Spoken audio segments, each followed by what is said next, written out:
तो hey guys, आज हम स्टार्ट करने जा रहे हैं रियल नंबर्स, जो कि हमारा फर्स्ट चैप्टर है क्लास 10 मैथ्स का।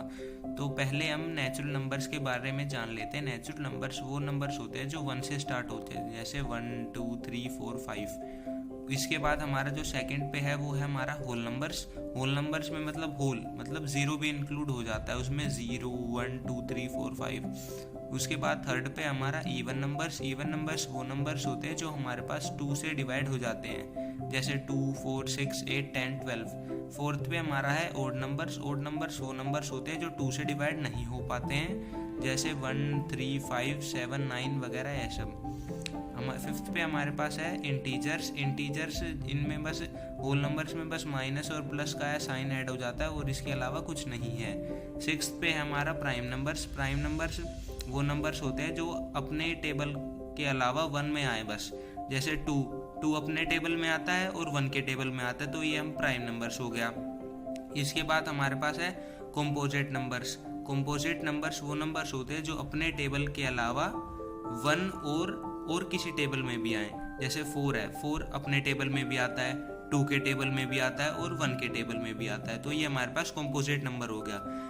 इसके बाद हमारे पास है रैशनल नंबर्स। रैशनल नंबर्स वो नंबर्स होते हैं जो जिसको हम p/q की फॉर्म में लिख सकें, वहाँ पे p और q इंटीजर्स हों और q 0 के बराबर नहीं।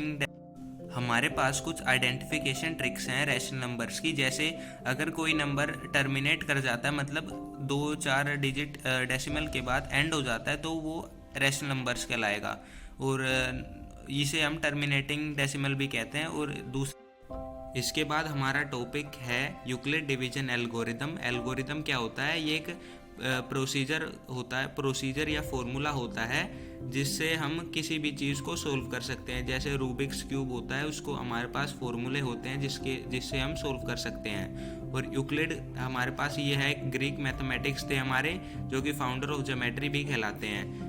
यूक्लिड डिवीजन एल्गोरिदम का मतलब है यूक्लिड द्वारा दिया गया डिवाइड करने का एल्गोरिदम, जिसको फॉलो करके हम डिवाइड कर सकते हैं। इसके बाद लेमा क्या होता है? लेमा एक प्रूवन स्टेटमेंट है जिससे हम और भी स्टेटमेंट को प्रूव कर सकते हैं,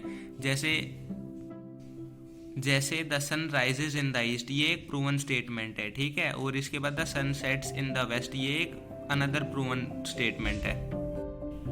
इसके बाद हमारे पास एक यूक्लिड डिवीजन एल्गोरिदम है जिससे मतलब मान लो कि हम a को b से डिवाइड कर रहे हैं, तो a हमारे पास डिविडेंड होगा, b डिवाइजर मान लो कि उसका एक कुछ क्वोशंट होगा और कुछ हमारे पास रिमाइंडर आएगा, ठीक है। तो मान लो कि हम डिवाइजर को हम 4 ले रहे हैं, तो हमारे पास जो रिमाइंडर होगा वो 4 से कम ही होगा और 0 1 2 3 होगा, ये 4 बिल्कुल भी नहीं हो सकता है। तो dividend is equal to divisor into quotient plus remainder. तो डिविडेंड हमारे पास a है और डिवाइजर हमारे पास b है, क्वोशंट हमारे पास q है और हमारे पास रिमाइंडर r है। मान लो कि हमें HCF निकालना है 8 और 12 का, तो हमें जो हमारे जो 8 और 12 में से जो बड़ी डिजिट होगी उसको हम अंदर लिखेंगे। जो जैसे हमारे पास 8 और 12 में बड़ी डिजिट 12 है, तो 12 को हम अंदर लिखेंगे और 8 को बाहर लिखेंगे। इसको सिंपली जैसे डिवाइड हम नॉर्मल करते हैं वैसे करेंगे। हमारे पास रिमाइंडर आ गया 4, तो 4 को, और ये जो हमारे पास 8 होगा ना, 8 इसको हम इधर उठा के रख देंगे और इसको डिवाइड कर देंगे। जब तक डिवाइड करते रहेंगे जब तक हमारे पास रिमाइंडर 0 नहीं आ जाता।